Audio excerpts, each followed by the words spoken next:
Jadi kalau bagi perusahaan sawit, UMKM dan juga petani itu sangat berpengaruh terhadap perusahaan ya.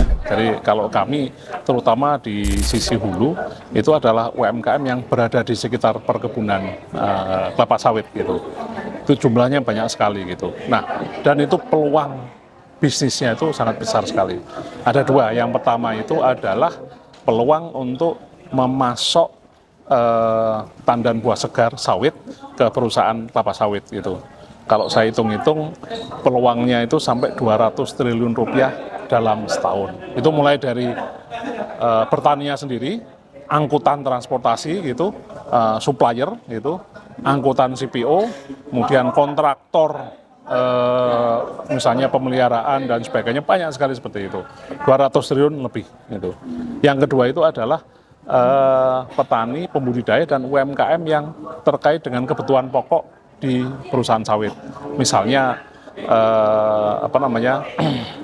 ayam bedaging, ayam petelur, ikan, sayur, makanan-makanan lainnya, snack, pandai besi gitu. Karena perusahaan sawit itu pasti perlu pisau, perlu golok, perlu egrek dan sebagainya. Nah, perusahaan-perusahaan itu sudah banyak membina UMKM yang terkait dengan itu gitu. Nah, tadi ada beberapa pertanyaan, kalau yang hilirisasi bagaimana? Nah, hilirisasi memang ada, misalnya, tapi mungkin yang lebih sederhana ya. Jadi misalnya ada janjang kosong itu dapat digunakan untuk media pertumbuhan jamur gitu misalnya. Itu di beberapa perusahaan itu juga membina UMKM untuk misalnya jamur tapi dari janjang kosong kelapa sawit. Contohnya banyak seperti itu. UMKM itu ada yang di sekitar lokasi kebun, ada juga yang di jauh dari kebun gitu.